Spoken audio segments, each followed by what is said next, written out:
안녕하십니까. 더비용 회원 여러분, 청소년 상담사 2급 필기시험 대비를 위한 학습 시간입니다. 오늘은 청소년 상담사 2급의 6개 과목 중에 첫 번째 과목인 청소년 상담의 이론과 실제 학습 4번째 시간입니다. 교재의 위치는 여러분 가지고 계신 교재 22페이지에 해당됩니다. 챕터 2 찾으셨나요? 강의를 시작하도록 하겠습니다. 챕터 2는 기초 상담 이론으로서 우리가 프로이트로부터 시작해서 윌리엄 그레스카시 현실요법에 해당되는 내용까지 10개 내지 11개의 상담 이론을 학습하게 될 것이고요. 오늘은 첫 번째 정신분석 상담 이론부터 강의를 하도록 하겠습니다. 20페이지 상단에 보면 기초 상담 이론에 관련된 개괄적인 내용을 제가 분류해 놓은 것을 참고로 보시고요. 제1절 정신분석 상담 이론부터 설명하도록 하겠습니다. 자, 정신분석 상담 이론 하면 우리는 그냥 떠오르는 인물이 바로 지그문트 프로이트입니다. 정신분석 또는 정신역동적 상담 이론가로서 알고 있고, 심리학자로서 또는 상담 이론가로서 또는 심리치료 전문가로서 우리가 널리 알고 있는 인물이고요. 꼭 우리가 상담학이나 심리학을 전공하지 않아도 한 번쯤은 들어보았던 이름이 아닌가 이렇게 생각을 합니다. 제1절 정신분석적 상담 이론에 대해서 설명하는데, 서론에 있어서 이 프로이트라는 인물은 우리가 이론적인 어떤 그런 탁월함도 있지만 우리가 프로이트를 뭐라 그럴까요? 좀 아주 중요한 사람으로 보는 이유는 프로이트의 이론의 근간이 되기도 하고, 또 우리가 프로이트를 이해하는 하나의 핵심 단어가 되는 것 중에 하나가 바로 뭐냐면 인간관입니다. 인간관 자체가 정신분석 상담이론 또는 역동적 상담이론의 기초가 되기도 하며, 또 그간에 있었던 모든 이론들을 또 이렇게 좀 뒤집는 그런 하나의 계기가 되는 것이 바로 인간관입니다. 이 프로이트로부터 시작되는 인간관은 우리가 유전학인 우리가 갑자기 생각이 안 나네요. 찰스 다윈의 종의 기원 이후로부터 어떤 종교적인 인간관에서 벗어나서 그야말로 생물학적 인간으로 이제 분석을 해보는 그러한 상황이 되면서, 이 프로이트는 인간에 대해서 그러한 아주 합리적이고 이성적인 그러한 존재가 아닌 매우 욕구 중심의 생물학적 존재로서의 인간을 보기 시작하면서 자신의 정신분석 또는 역동적 이론을 역설하기 시작했다, 이렇게 설명하면서 제 교재에 보게 되면 제가 줄을 하나 착 끊었죠. 이런 프로이트의 인간에 대한 접근은 당시에 지배적이었던 개념과는 좀 달랐다. 다시 말해서 어떤 종교적 관점에서의 인간관을 탈피해서 생물학적 인간관으로 보기 시작했다, 이런 말들 한번 드리고 시작합니다. 이러한 프로이트의 주요한 이론적 개념들을 살펴보면, 인간관 첫 번째, 프로이트는 인간을 생물학적 존재다. 그래서 생물학적 존재로서 매우 어떤 그 욕망 덩어리의 존재다, 이렇게 봤고요. 그럼 또 두 번째가 뭐였냐면 결정론입니다. 결정론적.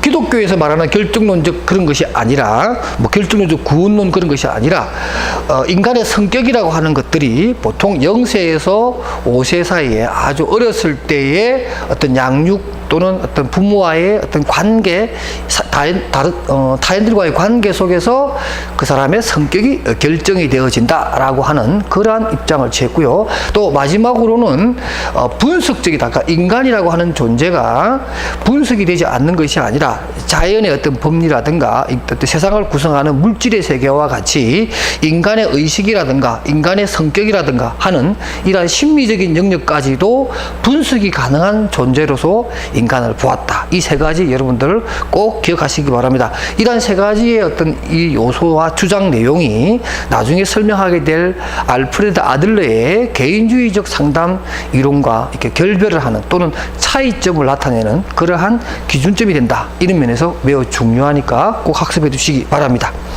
그다음 23페이지로 넘어가서 위에서 두 번째 보면은 끝에 성적 충동이라고 해서 리비도라고 하는 개념이 등장을 하죠. 그래서 여기 인간관에서 말한 것처럼 생물학적인 욕구 덩어리, 다시 말해서 어떠한 이성적이고 합리적인 판단에 대한 것이 아니라 그것이 생존을 위한 것이든 아니면 어떤 욕구를 충족을 위한 동기를 가지고 있던, 그러니까 생물학적 욕구가 있는데 그 중심에 바로 리비도라고 하는 아주 중요한 에너지가 존재한다, 이렇게 설명을 했고요.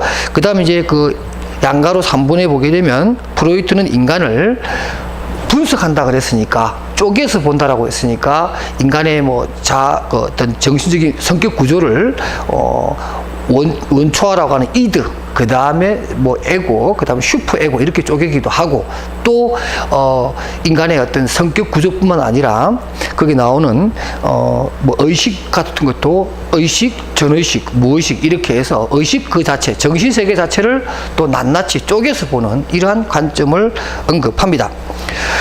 그리고 그 3번에 보게 되면 밑으로 가운데 있죠. 의식과 무의식 얘기가 나오면서 우리 의식이라는 것과 전의식과 무의식에 대한 개념을 분명히 알아주셔야 되는데, 의식에 있어서만큼은 이런 얘기죠.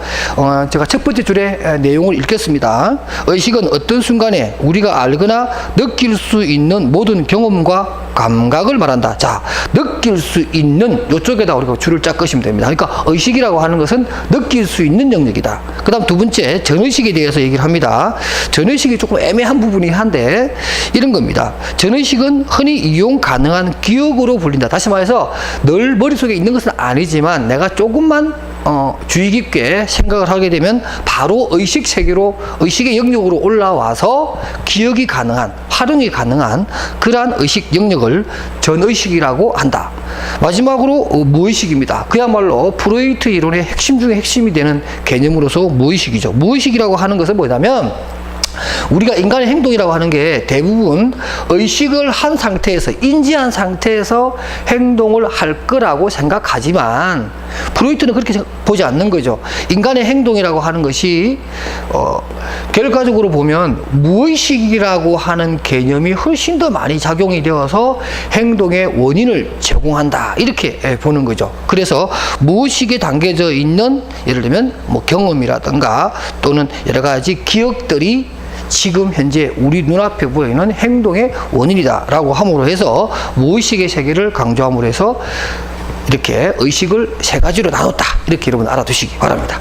그 다음에 24페이지로 넘어가서요, 이제 성격의 구조입니다. 또 성격 구조 또한 과거에는 성격 자체를 낱낱이 쪼개서 본다라는 것이 사실은 생각지도 못했습니다만은 프로이트는 이 부분을 과감하게 분리를 해 본 겁니다. 그래서 성격이라고 하는 것은 원초화라고 해서 이드, 본능 덩어리, 다시 말하면 리비도와 같은, 에로스와 같은, 타나토스와 같은 그러한 에너지가 살고 있는 본능의 영역, 이드가 있고요. 그 다음에 초자와 그 사이에 있는 에고라고 하는, 자아라고 하는 개념이 있고, 또 이 자아 바로 밑에는 슈퍼 에고라고 하는 초자아가 있다. 이렇게 3단계로 인간의 성격 구조를 구분한 겁니다. 그래서 내용을 우리가 교재에서 좀 살펴보면 24페이지 위에서 6번째 줄에 보면 성격의 구조가 나오고 본능 또는 원초화라고 해서 이드라고 하는 것인데요.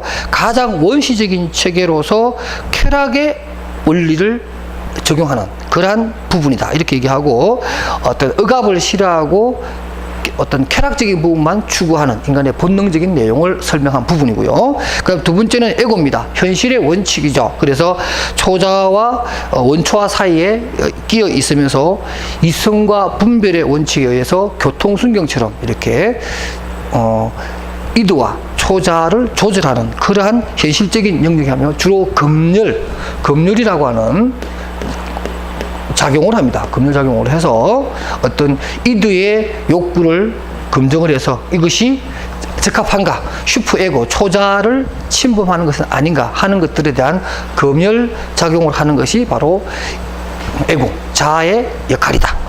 마지막으로 초자입니다. 슈퍼에고인데요. 슈퍼에고라는 부분이 이런 겁니다. 인간은 바람직한 사회생활을 하기를 위해서 그 사회의 질서체계인 가치, 도덕, 윤리체계에 학습이 되어야 되고요.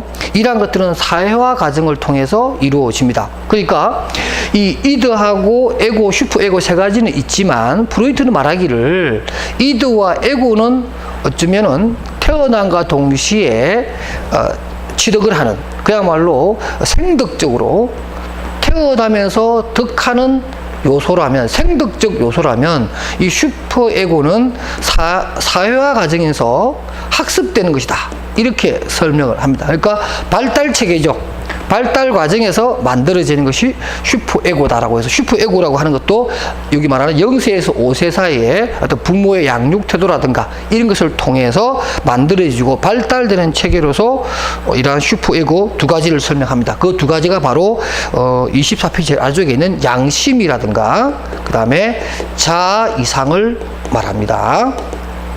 그 다음에 25페이지로 가서 불안을 설명합니다.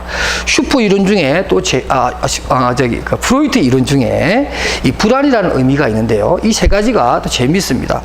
현실적 불안이라고 하는 것인데, 이것은 뭐냐면 일반적으로 우리가 미지의 세계, 내가 알지 못하는 어떤 대상 또는 알지 못하는 장소, 알지 못하는 어떤 시간대에서 느끼는 불안이죠. 뭐 그거는 매우 자연스러운 불안이라고 할 수 있습니다. 그 다음 또 세 번째 보게 되면 도덕적 불안이 있는데요. 이 도덕적 불안이라는 것도 마찬가지입니다. 내가 예를 들면 뭐 새치기를 한다든가 이런 경우에, 그죠?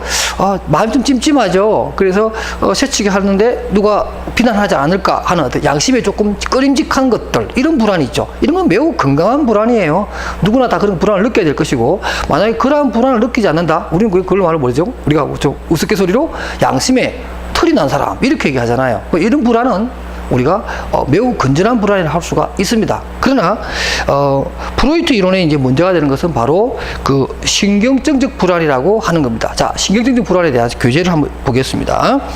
신경증적 불안이라고 하는 것은 통제되지 않은 불안에 의해 개인이 어떤 행동을 하게 됨으로써 처벌받지 않을까 하는 것에 대한 두려움입니다. 그러니까 우리가 불안이라고 하는 것도 의식의 영역에서는 내가 지금 불안에 떨고 있구나, 내가 매우 긴장하고 있구나, 이렇게 함으로 해서 내 스스로 이게 통제가 가능하면 불안도 그 정도가 좀 약해지겠죠. 그러나 내가 통제할 수 없는 불안이 생길 수 있어요. 나도 어쩔 수 없이 갑자기 막 얼굴이 붉어지거나 어떤 식은 땀이 나거나 아니면은 어떤 그러한 어떤 부적응 상태에 빠질 수가 있다라는 거죠. 이런 상태에서 내가 혹시라도 내가 통제할 수 없는 어떤 불안에 빠지지는 않을까 하는 그러한 불안이죠. 예를 들면 내가 어떤 우리가 자아 방어 기제 나중에 배우겠습니다만은 나도 모르게 이런 자아 방어 기제를 쓰지 않을까라고 하는 불안들, 이런 것들이 바로 신경질적 불안이라고 할 수가 있습니다. 그래서 우리가 일반적으로 이 이드가 보여주는 어떤 본능적인 욕구를 내가 적절히 처리하지 못해서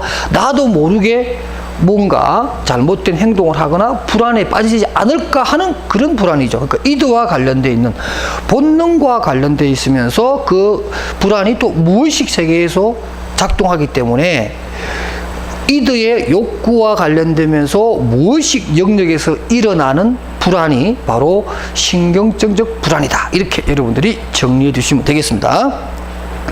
자, 조금 전에 설명했던 자아 방어 기제, 우리가 정신역동적 상담이론 이렇게 하면 늘 말하는 게 에고 디펜스 시스템이라고 하는 자아 방어 기제를 설명하지 않을 수 없지요. 자, 여러분들도 뭐 대부분 잘 알고 있는 내용이긴 합니다만 한번 정리합시다. 자아 방어 기제에서 우리가 처음에 등장하는, 우리가 만나는 용어는 바로 억압입니다. 억압이라는 것과 억제가 있는데 이걸 분명히 구분합시다. 억제는 의식적인 상태에서 일어나는 것이기 때문에 억제는 비슷한 작용을 하지만은 이것은 자아 방어 기제라고 할 수 없습니다. 왜냐하면 자아 방어 기제라고 하는 것은 무의식적으로 작동이 돼야 되는데, 이 억제라고 하는 것은 무의식적인 영역이 아니고 의식의 영역이기 때문에 이것은 자아 방어 기제가 아니다, 이렇게 좀 구분한 다음에 이제 억압에 대해서 보면 이런 얘기를 해놨습니다. 억압이란 갈등 해결을 위해서 가장 흔하게 사용되는 무의식적 정신 기제이며 다른 방어 기제의 기초가 되는 무의식 과정입니다. 그래서 하면서 일반적으로 어떤 욕구라든가 기억을 무의식적으로 이렇게 밀어내버리는, 무의식으로 밀어버리는, 그래서 뭐 깜빡 잊었다든가 갑자기 생각이 나지 않는다든가 그야말로 완전한 망각 상태에 들어가 버린다든가 이런 상황을 우리는 억압이라고 합니다. 자, 그다음 반동 형성입니다. 반동 형성은 용납할 수 없는 감정이나 충동, 욕구를 느꼈을 때 반대의 행동으로 대체해버리는 그런 방어 기제고요. 대행, 우리가 보통 어린 아이들이 대행이나 우리가 고착의 상태에 빠지게 되죠. 그래서 부모로부터 새로운 사랑을 얻기 위해서 첫째가 사랑을 받다가 둘째가 태어나게 되면 부모님의 사랑이 둘째에게 가는 경우 다시 첫째는 다시 어린아이처럼 그렇게 행동을 더욱더 어리게 돌아가 버리는 그런 것을 우리가 대행이라고 하는데 대표적인 자아방어제 하나의 모습이고 아니면 돌아간다든가 그렇지 않으면 아예 발달을 중지해버리는 고착 상태에 빠지는 것도 자아방어기제로 설명합니다. 다음 동일시라고 하는 부분도 있고요. 자, 우리가 자아방어기제 하면 항상 말하는 것 중에 하나가 바로 합리화죠. 합리화는 여러 유형이 있습니다만은 잘 알고 있는 내용이기 때문에 우리가 용어만 간단하게 살펴보고 넘어가도록 하겠습니다. 합리화라고 하는 것 교재에 보게 되면 그 26페이지 아랫단에서 6번째 줄에 보면 동그라미 1이 있습니다. 어떤 목표를 달성하려 했으나 실패한 사람이 자신은 처음부터 그것을 원치 않았다고 변명하는 심포도 행위죠. 우리가 저 포도는 실 거야, 맛이 없을 거야, 그래서 난 별로 원치 않았어, 그러니까 저게 뭐 내게 아니어도 상관없어.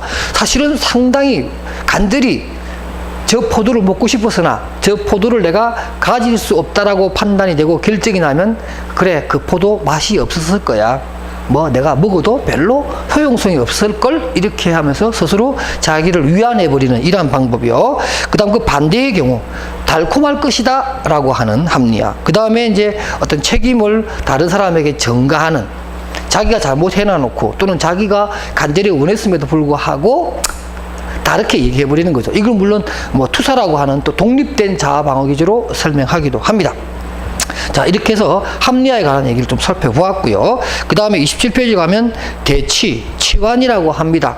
어떤 오빠에 대한 사랑의 감정이 근친상간이라고 하는 그러한 어떤 도덕적 문제에 걸리게 되면 오빠와 닮은 사람으로 대치를 하는 이런 부분이 되겠고요. 그 다음에 8번에 보면 전치 또는 전위입니다. 뭐 교재에 따라서는 전치, 전위를 구분하기도 합니다만은 좀 구분할 수는 있어요. 예를 들면 전치 같은 경우에는 좀 치사한 거예요. 전치는 그러니까 자기의 잘못을 또는 다르게 돌리는 거죠. 우리말로 하면 속담에 보면 뭐 종로에서 밥 맞고 뭐 한강에 가서 분풀이 한다라고 해서 전치라고 해서 어떤 그 불안정한 상태를 또는 불만적인 요소를 다른 사람에게 전가해버리는 이러한 행태를 얘기하는 것이고요. 그 다음 전위라고 하는 것은 에너지의 내용을 바꾸는 거죠. 예를 들면 뭐냐면 어떤 성적인 욕망을 운동 에너지로 바꾸어서 성적 에너지가 표출하는 것을 스스로 억제하는 그러한 자아방어기제를 얘기합니다. 그래서 투사 부분이 있습니다.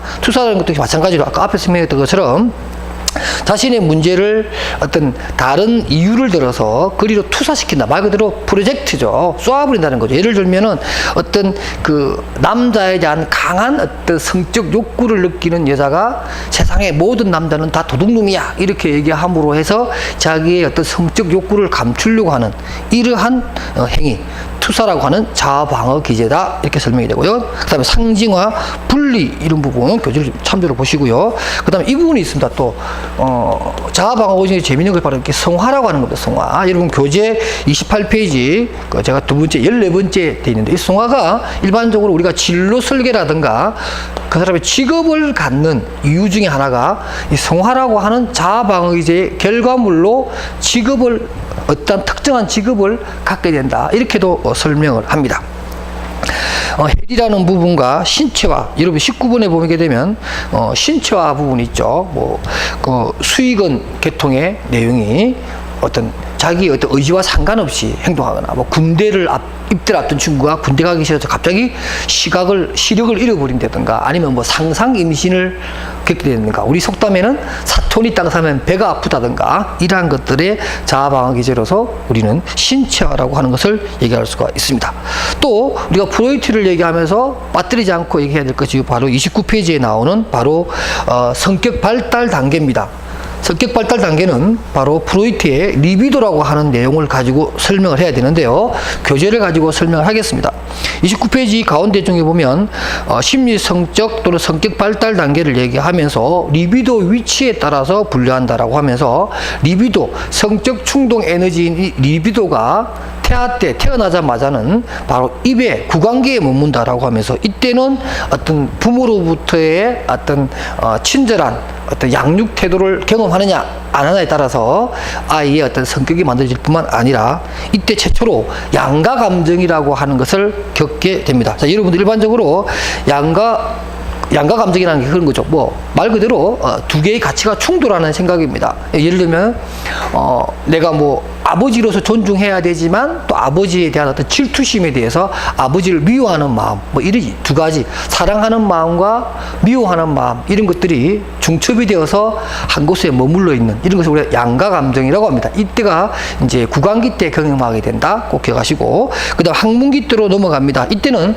사회적 성인을 얻게 됩니다. 이건 뭐냐면 구강기 때는 바로 배변을 가리게 됩니다. 그러므로 해서 배변을 잘 가린 아이는 부모로부터 칭찬을 듣거나 말 그대로 사회적 성인, 우리 아이 참 대견하다 라고 하는 그야말로 바람직한 태도에 대한 승인을 받는 반면에 그렇지 못한 아이는 이러한 배변기에 부모로부터 어떤 친절한 배변 훈련을 받는다거나 격려나 지지를 받지 못하는 경우에는 성격이 아주 폭발적으로 욱하는 성격이 만들어진다거나 아니면 항문 폭발기라 그러죠. 이때 바로 항문 폭발기라고 합니다. 그래서 잘못하면 매우 지저분한 성격 또는 아주 집착을 하는 그러한 편집증적인 성격을 만들 수도 있겠고 때로는 매우 과격한 그러한 성격이 만들어지는 것도 바로 이러한 사회적 성인을 받지 못한 학문기 때의 발달 내용이다. 이렇게 설명을 합니다. 그 다음에 세 번째는 이제 남근기 또는 성기기라고 하는데요. 프로이트의 이론은 상당히 남성 중심의 이론이기 때문에 용어도 남성 중심으로만 얘기합니다. 그래서 프로이트는 남근기라고 얘기하고 그 뒤로 학자들이 이제 남녀 구분 없이 해야 된다. 이렇게 해서 성기기라는 용어를 쓰기도 합니다. 이때 역시 아이들이 어떤 성적인 어떤 그러한 상징물에 대해서 인식을 하게 되고 자신에 대한 성적 정체감을 인식하는 시기다. 이렇게 보아지고 이때 가장 중요한 것이 바로 오디푸스 콤플렉스라든가 또는 여성의 경우에는 뭐죠? 엘렉트라 콤플렉스를 경험하게 된다. 이렇게 얘기를 하고 특히 남아 같은 경우에는 거세 불안이라고 하는 이러한 내용도 이 시기에 겪는다. 이렇게 얘기합니다.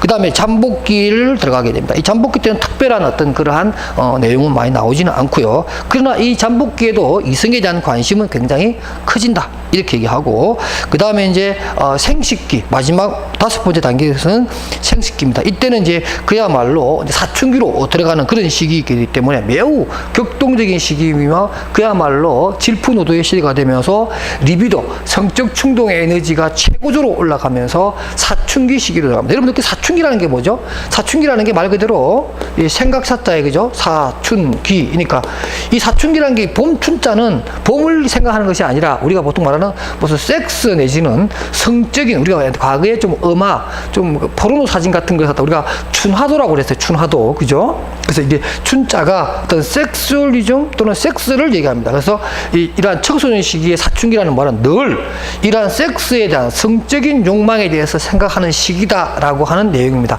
그렇게 청소년들이 들으면 별로 좋지 않는 내용이긴 합니다만은 이렇게 우리가 사춘기로 내용을 개념화합니다.